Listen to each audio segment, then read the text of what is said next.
first of all, what I would like to do is thanks CAS organization, because the feedback that I have been receiving during this time is that they are doing an amazing job, day after day, year after year, and especially I think it's Artis, can I say Artis, his name, for giving me the good news that my talk was accepted. So guys, a big clap to all the organization, come on.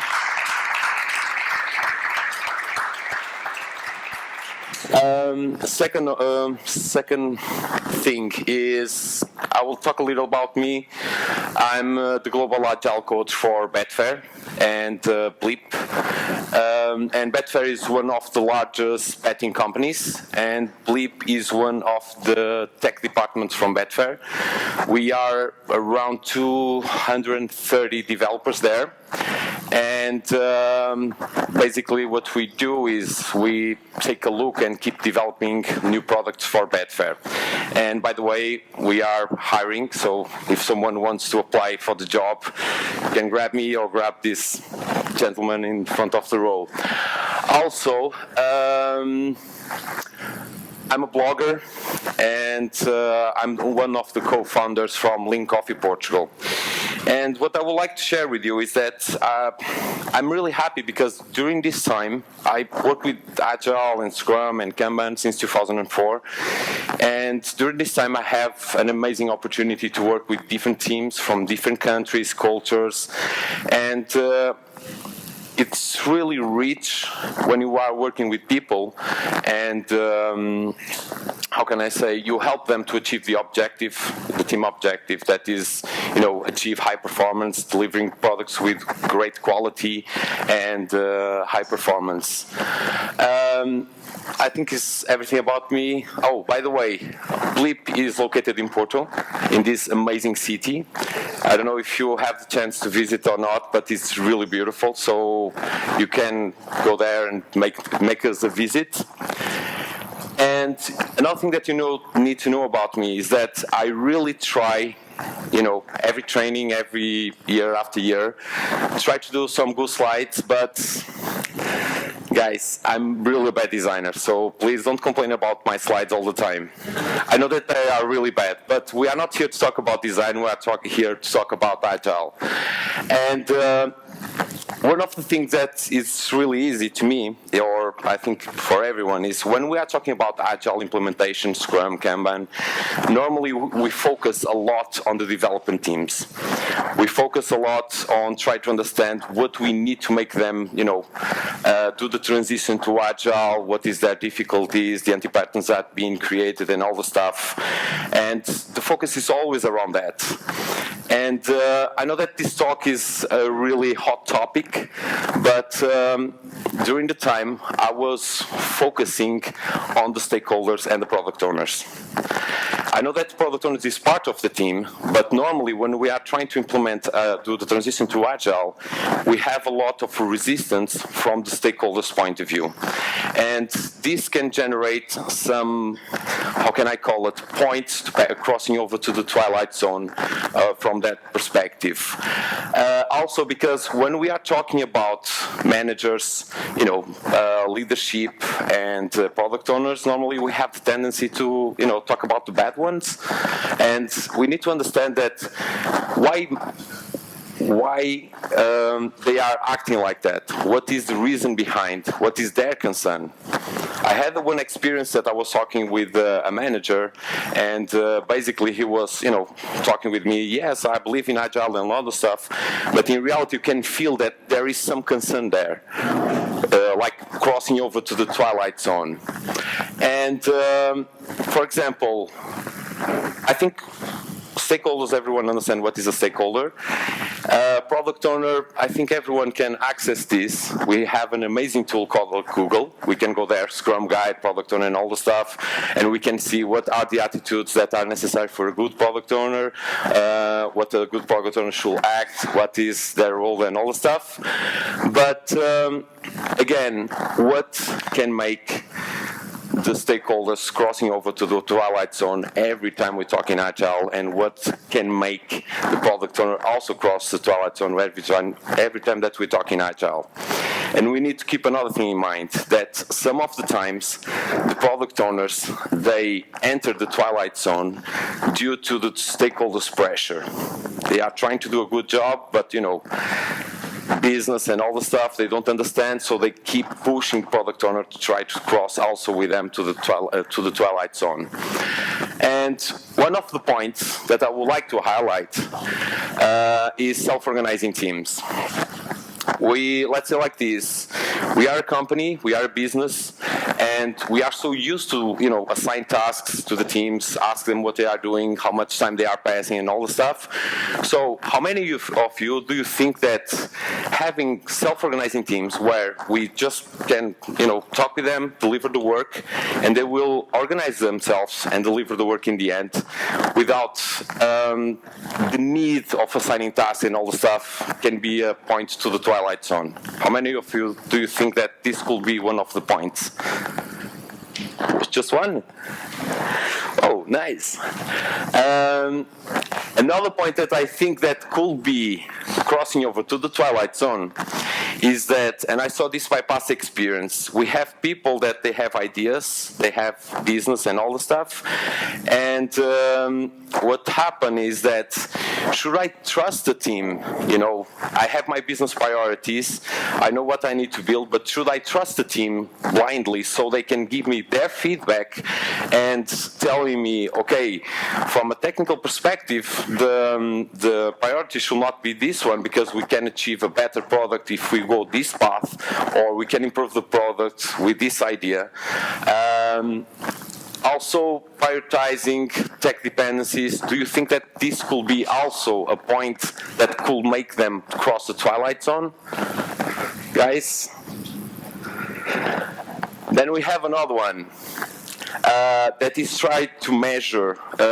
During the time, I saw many situations where we were trying to implement a feature, we will try to implement a website, wherever we need to implement, but we didn't have measures to understand if it was a success or not. So the main objective was try to build the palace, and in the end, is a success or not? What could happen here? Maybe we don't need the full house. So, if we are talking again with the stakeholders and we give them the opportunity, okay, you can build a small part, get the feedback, measure if it's a success or not, and depending on that, you can keep improving all the time.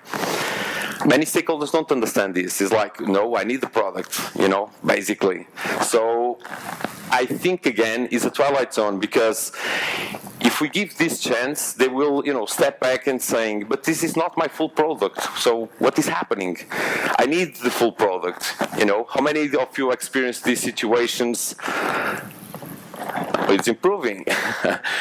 It's funny because, for example, I tried to find some image, and I love the modular house, for example, where you can build something small and keep improving. So it's really great. But then we have another point, risks and crazy milestones. How many of you had the situation where the stakeholders or someone comes to you say, oh, this is a delivery date, we need to achieve this, and you take a look to the delivery date and you see like someone climbing ice and thinking, oh, this is too risky, it's impossible to achieve. So again, I think everyone is suffering the same thing. Then we have another one, that is having the chance to reduce scope and keep quality. Normally, we have a crazy milestone, and someone asks us, oh, you need to do the 2 kilometers, sprint and all the stuff. But in Agile, we have the option to keep the quality. We just need to reduce scope in case of need. Again, we should try to work for the MVP, and many people don't understand the MVP. So again, how many of you were asked to reduce quality, or let's use a sentence that I normally use, we test later.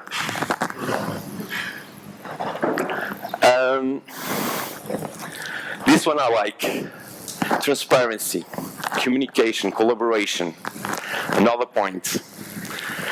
Do you think that being transparent, collaborate, and a good communication can be a point for the Twilight Zone again, for the guys? So, in the end, what we need to do is try to understand what is the whys behind, what can make them crossing over to the Twilight Zones. And what has been happening is I identify like these 3 points. For example, being visible and transparent.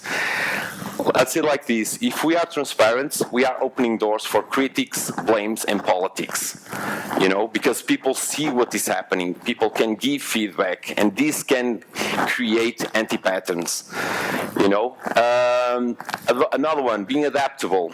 We live in the world that we can say that everything is a routine. For example, we know how we start a project, we know how we finish a project, and suddenly someone comes to us and say, oh, you don't need to do all that steps, you just need to adapt all the time. You know, imagine you have a new priority, let's change and all the stuff. So, again, can generate anti-patterns. Then collaborative, it's another point. I don't know if in Spain you use the same thing that we use in Portugal, that we call the work old like the jungle. You know, every animal is fighting for each other. So being collaborative is like, I have the information, I know what I need to do, I have the power. If I'm transparent and I'm collaborating with someone, I'm losing that power. So how can I fight? How can I go up all the time? So this can generate, again, anti-patterns, and we need to try to go around. So, seeing all these points that could take, everyone, or more especially stakeholders and Twilight Zone to the Twilight Zone, identify some of the anti-patterns. I'm not saying that it's just these ones. These ones is what I came across during my career. And the first one, it's having 2 or more product owners per team. This is normally, we have the product and we try to, we need 2 product owners to describe all the stuff, and, it's normal. And what happened is that if you add more than 1 product owner per team, it's like creating noise. It's like a lack of priority, because they will be fighting each other to have the priority all the time. So, what was my action and how could I sort this out every time I saw this happening? Basically, I can tell you one thing, I use historical data. I was all the time picking up historical data, situations where they were fighting against priorities, things that were not being delivered. So I was working with product owners, trying to make them understand, like, guys, you need to have one person that have the voice and will coordinate the other 2. And I was working with stakeholders trying to show them why we should have just 1 product owner per team, because it's completely crazy having 2 or more. I experienced situations where we have 3 product owners per team. Imagine the confusion that was for the team, like, what is priority here? So we need to work with them all the time, like, guys, let's focus. And I can tell you one thing, was really important to have the dev team support, because they have a lot of feedback to provide to the stakeholders. So retrospective and all stuff, we are always touching on these points. Another anti-pattern that can be generated is micromanaging. And this one is really cool, because how can you help someone that is, for years, used to assign tasks, control hours, and all the stuff, turn off the button? I can tell you one thing. For me, previously, before being Agile coach, I was a project manager. And I was reading a book where one of the sentences there was like, we need to turn off the control freak button. And how can I say this? It was really hard for me. I was like, always trying to, you go to a team and you see the team playing Xbox all the time, playing tennis table, football table, and you are like, come on guys, we need to deliver this all the day. So, I was always with the control freak button on. And for me, it was really hard to turn off. I need to, trust the team all the time. And nowadays, I can tell one thing. I still have the control freak button. Many years as a project manager, now Agile coach. It's like this. But I create a mechanism to me that is, guys, if you ever see me trying to pass to the other side, just kick my leg and work it.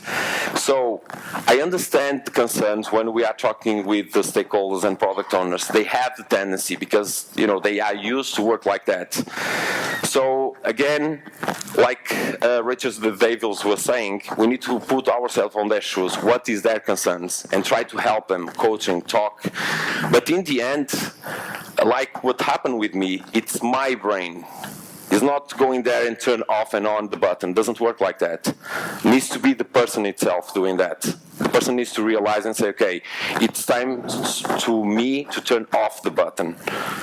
We can support, but the trigger needs to come from the person.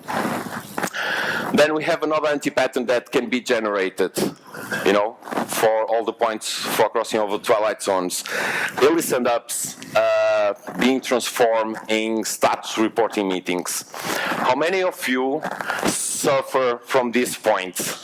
Where you have the daily stand-up and suddenly is a daily status reporting meeting, the manager asking all the questions. Okay, this one is tricky.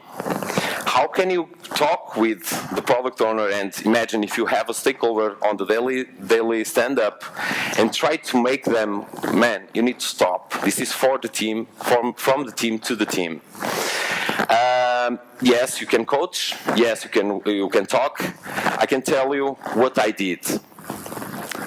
This is my arsenal. Every time that someone was trying to transform the daily stand-up to a daily status reporting meeting, I used the guns, the Nerf guns, and I was shooting the guy saying, don't start, stop it. It's a funny way to start doing this. So you need to coach and you need to find funny situations where you can highlight to the person instead of going there and say, oh, you need to stop because, try to use funny things. People will understand better. We have another one, breaking down into smaller pieces. How many of you suffer with work items that someone tells you, it's impossible to break? Okay. Again, hard work. Talk with the team to make them aware of the hidden complexity. This is like an iceberg. You can have the work item on top, but if it's too big, you can have hidden complexity. Another thing, many people ask me, what do you think that is a too big work item? And my thought is that if we have a sprint that is 2 weeks and you have one work item that will take full sprint, guys, that is a work item. But again, this is my definition. I think a work item should have implementation should be 2-3 days on top. More than that is a risk. Another thing that can happen is that many times the way that we can have, let's say, an epic breaking down to small work items, but I don't know if camouflage is the best way, but have a lot of dependencies. So we need to finish all the user stories that are breaking, but if you want to accept, you need to combine everything in just one. Again, how many of you suffer this evil? What we can do, again, talk with the teams, coach the teams. You can use historical data. How many times did you have carryovers? Try to understand why, show them. Because many people, if you go there and talk with them, they will be, yeah, you talk beautiful, but we will keep doing this because we don't see any issue with this. But if you pick up data and say to them, okay, we have these work items that are really big. Some of them were carryover, and show to the stakeholders and all the stuff, things will start to get better, really, believe me. Another one, no sprint objective. Normally we have the sprints and, a bunch of work items. Do we have an objective? No.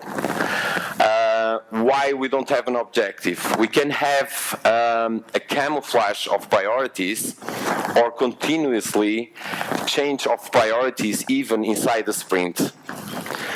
I have a situation where a team was asking what is, they were fixing defects and they have like 50% of defects or 60% of defects and some work items to be implemented. And they asked, what is the objective in this case of the sprint? And I told them, like, guys, what do you think about increasing quality of the product? You need to give something that makes sense to the team. Again, many times this anti-pattern can be generated to, camouflage the stuff, and we need to be transparent all the time. Another one, lack of detail or transparency.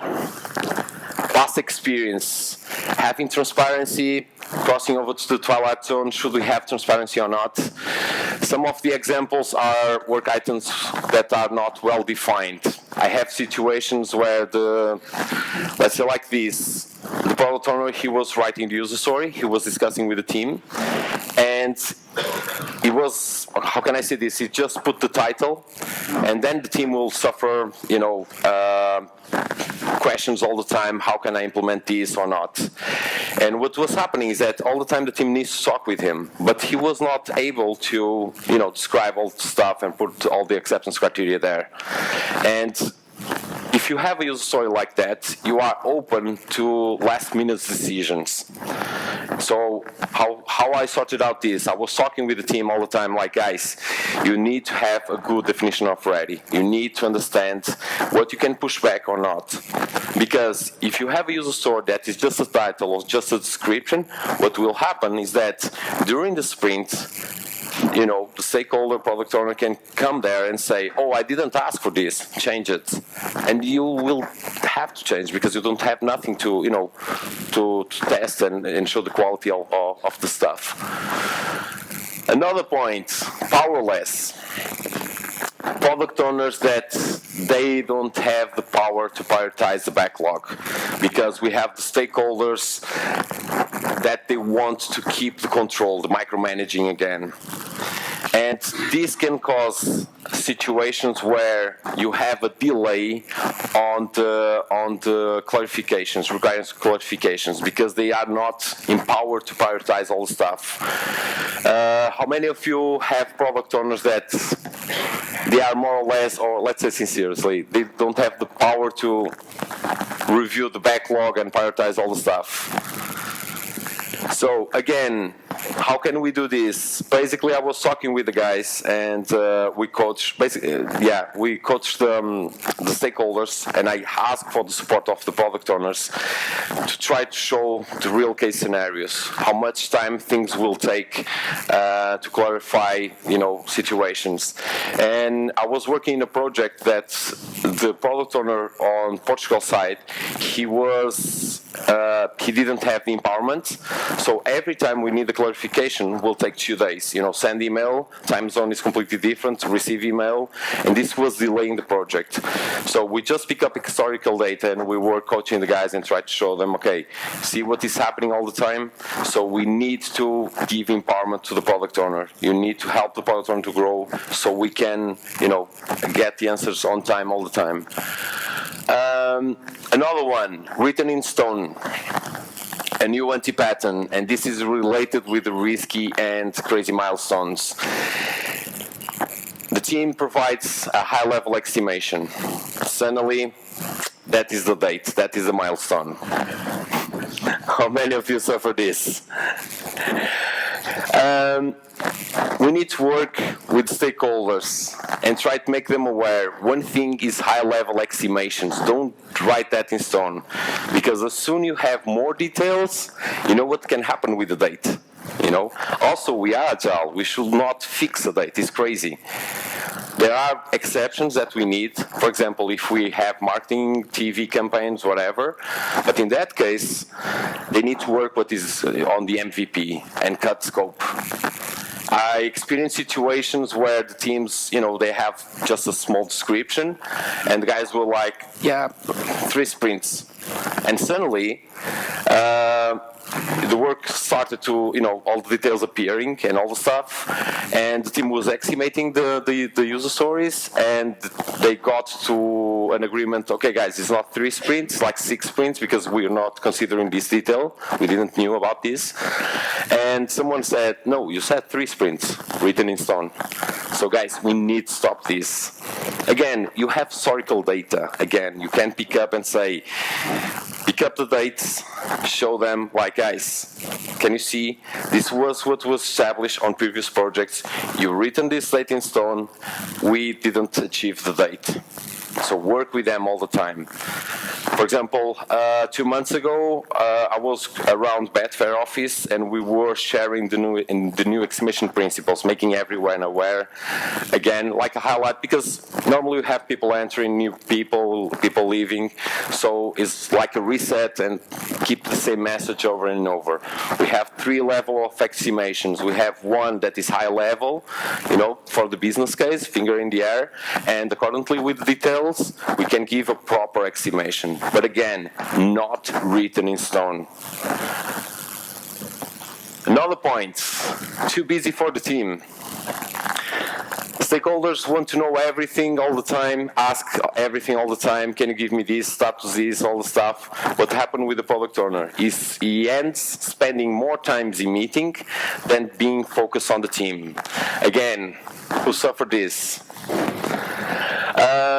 How this was sorted out. We started to analyze how much time, imagine I was coaching a product owner and try to understand how much time the guy was in meetings and was with the team. Also, we start to retrieve feedback from the team, what was their difficulties, in trying to get the product owner and, get the answers, ask the questions. And this helps us to trigger, to talk with the product owner and say, okay, this is the data, you need to sort this out. And he was, but I have all these meetings to attend. And it was funny because one of the days I was crazy enough to sit with the guy, and I was like, okay, can you show me your agenda? Yeah, this year. Do you need to attend this? Yes and no. Yes and no, that is not an answer. Do you need or not? Oh, no, it's just, be there. Okay, cut. In the end, we reduced his agenda for, I don't know, I will say like 30-45%. Because normally people is like, yes, I want to attend all the time. In reality, do you need to attend that? It's like filtering email. Do you need to read like 1,000 emails per day, or you can create like a filter and some emails you can read later? Again, deadline over quality. You can see that every points that take people to the Twilight Zone and all the anti-patterns are interconnected all the time. Again, we have a milestone written in stone. We need to achieve that date. Someone asks you, guys, let's speed up. We can do the testing on UAT, all the stuff on the last minute, last week. We can, cut the teams, join all the keyways and all the stuff. How many? Me too. Again, data, it's really important. Use data to coach. How I did this, one of the times we were in a small project and they were trying to do that. Again, you can talk with people and ask them to change, but do they really want to change? They can say yes, but unless that you show them, the data and tell them, okay, this is happening, and they realize and they turn the button, is their decision. So what happened was I showed the data, how many defects they were having on the last minute testing, and show them the craziness during the sprints. And I told them, guys, why don't we try to do an example, or how can I say this, a proof of concept. Let's keep the steady pace all the time. You have time to fix, you have time to do everything. And let's see what happened in the last minute. Magic happened. The number of defects was like this. They were able to deliver everything. And another thing, if you keep passing quality all the time, what will happen is like a snowball. Will increase, and one of the days will hit you. So guys, don't decrease quality over a deadline. Keep pushing this back. It's really important. In the end, as you can see, it's really important to have transparency. It's really important to have a good communication. It's really important to have a good collaboration. Pointing fingers to the product owners or to the stakeholders or to the team, it's the most easy thing to do. Oh, it's your fault. Oh, it's your fault. What is really important, and this is the tricky part, is put everyone collaborating as I call it the A Scrum team. They need to work together. You have different perspectives, you have different business units, but you need to work together. You need to collaborate all the time. So, for example, we know that the business have a different language from the technology. It's true, but is not the final objective of them the same? I think it's the same. So we need to find a way, I don't know, tech coaching business, business tech coaching tech, and make them communicate and collaborate very well. And everyone needs to collaborate. It's really important. It's not just the team to the product owner, to the stakeholders, it's every side. Objective is always the same. And I use this image because when I was a kid, I was glued to this TV show, and they were completely different, but in the end, they work as a great team. And questions? I think I didn't spend all my time, right?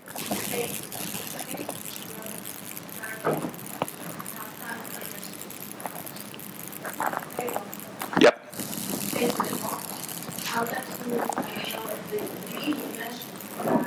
That some stakeholders sometimes don't understand how the MVP can be valuable. Yeah. Waiting for each given problem. Can you share with us some tricks in order to convince the stakeholders that an MVP can have the quality needed, even if you don't have all the tools or the systems already in mind? What happened is that, for example, we try to pick up some of the small projects.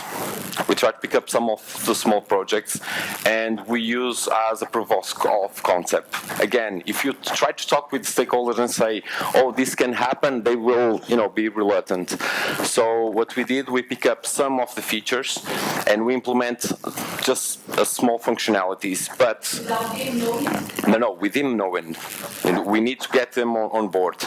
So basically, it was like, okay, we have this functionality. What do you think that is a success for this functionality? Like phase one.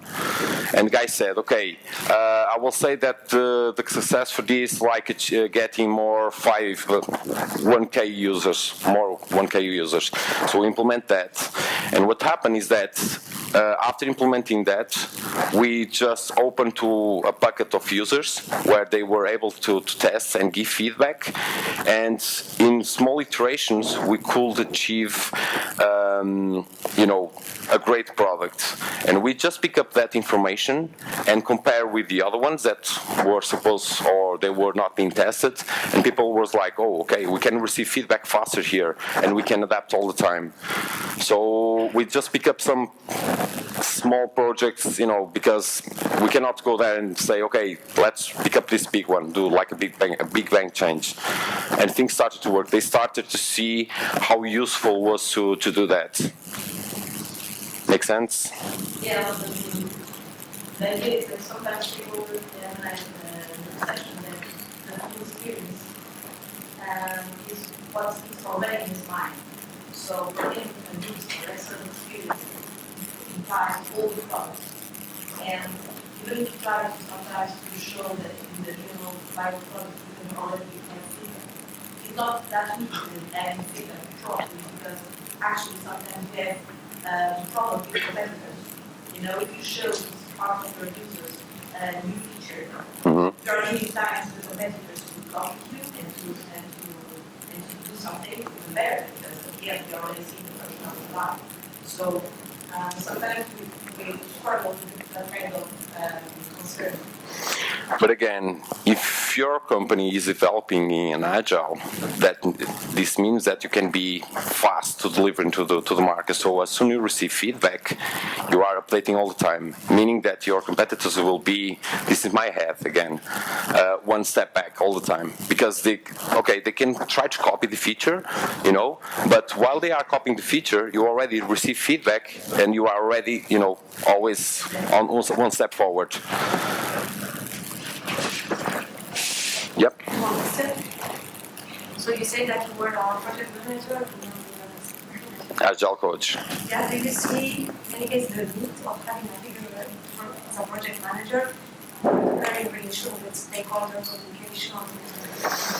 Okay, that is a tricky question, because when I started as a project manager, even that I was, dealing with Scrum, I deal with, all waterfall projects, and when Agile started to, be embraced by everyone, suddenly the role of project manager just disappeared. Doesn't exist in Agile. Everyone is saying that. And I had to, step by step, try to understand what was my role as a project manager in the Agile world. If you have a team working for a specific product, you have the product owner that he have the empowerment and he have, all the knowledge to deliver the feature end to end. But imagine that you are delivering something that is really big, where you have relationship with, 4, 6 third parties. You need to collaborate with third parties that they work waterfall and all stuff. In that situation, I see value on having the project manager, because he will be like the translator and make sure that everyone is synchronized. Not from the perspective that he needs to assign tasks or ask for hours, but to coordinate between Agile and all waterfall. You cannot change a full organization. Imagine that your organization is already Agile. You cannot go to your third party and say, okay, you need to work Agile from now on. Will not work. So you need to collaborate with him all the time. And in that situation is the best person to, help them to achieve the goal. Yep. You had this situation in which the deadline is not a must because of the product owner, the stakeholders, but because you're working in a industry where the deadline is a real deadline, and so you cannot. When you think about this scoping versus quality, the quality can go to hell, because if you don't deliver, then you get fined, or you just make your customers get fined. How do you deal with that as a product owner? Because it's a real I have that situation. So how I'm trying to help my product owner to deal with that, but I don't find ways to help him. Okay, again, past experience. The product owner is the person that have the final call. He can take a look and say, okay, I will release knowing or having the knowledge that this defect happened. You have that power. If you ask me, should we do that? Depends on the level of defects. Maybe we have like small things, okay, but major things, no. And our objective should always keep trying, keep quality. What we need to do is try to find, and this is the tricky part, many people try to fix, what is visible. What we need to understand is from where the problem is coming, what is the origin of the problem. So imagine you have a crazy deadline, you are fine if you don't deliver. What is happening, back, so you are always on the red line to deliver. What is triggering that situation? So I think you can help your product owner by trying to go back and, okay, let's start from the beginning. The moment that you write the stuff, because some of the times you can be delayed. Why? Lacking of details, bad comprehension of what needs to be built, dependencies that are not ready on time. So we need to fix what is behind on that situation. I think it's the best way to help the product owner. Thanks. More questions? Yeah.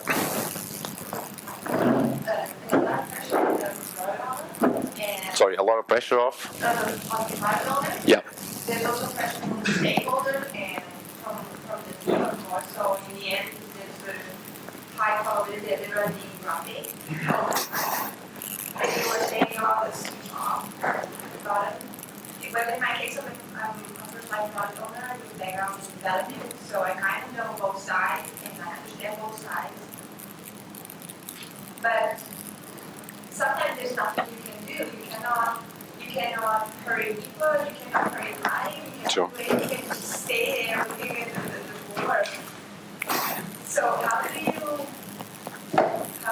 switch off? How do you let it go? Because everybody is doing their best, right? And everyone is trying Sure. to do I can tell you what I did, and it's crazy. I think my colleague will start laughing. I'm a nervous person. The way that I found to keep the calm every day was trying to find a sport that can draw my energy down. You know, like keep me calm all the time. So I joined Krav Maga. Okay. So we cannot. No, it's not fighting. But is something that helped me, to keep calm all the time. Start to train Krav Maga. Yeah, but really helped me. And again, this allowed me to keep the calm all the time. So, in your situation, some of things it's impossible to improve. I understand, or it's hard to improve. What you need to do is, talk with the team during the retrospectives. Get their trust, get their collaboration. During the retrospective, you are more than one person having ideas, actions to try to fix or try to support you on, it's not improving the stakeholders, but try to help the stakeholders to keep calm all the time. For example, one of the things that I know that freak out stakeholders is if the beep is not, the team is not keeping the beep lighting. For example, the information is not going out. So, guys, everything is okay. Just send the beep saying everything is okay. You have an issue. Say to stakeholders we have an issue, and get their support. What can we do to improve our relationship with stakeholders? What type of information we can share with them? What can we do so they can trust us more and step back all the time? Sometimes stakeholders are not the problem. Sometimes I'm always the problem. Sometimes, sorry? Not always the problem. I'm not necessarily the problem. Is sometimes stakeholders are relaxed. You, the product owner, you have to keep a certain rhythm in your team, and that was when we were speaking about the switch off. But sometimes you just have to learn to let it go. Trust that things will be okay in the end, but right, it's how you deliver. Yeah, well, one day this year. But again, that decision needs to come from you. I can talk with you like, you need to, coach the team, you need to trust them, and you will say, yeah, I will try to do that tomorrow. And tomorrow you will wake up and it's like natural, like, I need to push the guys again. This needs to come to you. And I can tell you one thing, it's not easy. It takes time.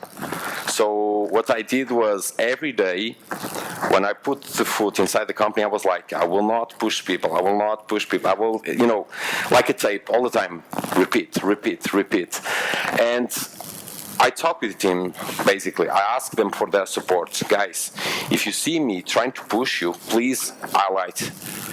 Throw me a ball, shoot a Nerf gun, whatever you want to do, but make me aware that I'm crossing over the trigger button. And what happened is that week after week, month after month, the button was off. Time to time is still trying to jump again, but ask people for support. It's not shame to go to people and say, okay, help me here. If you see me like crossing over to the Twilight Zone, guys, just throw me a ball, whatever, just so I can, awake and say, okay, I need to stop. 1 minute, more questions. 1 minute. It was very funny when you showed the maps. start pushing the startup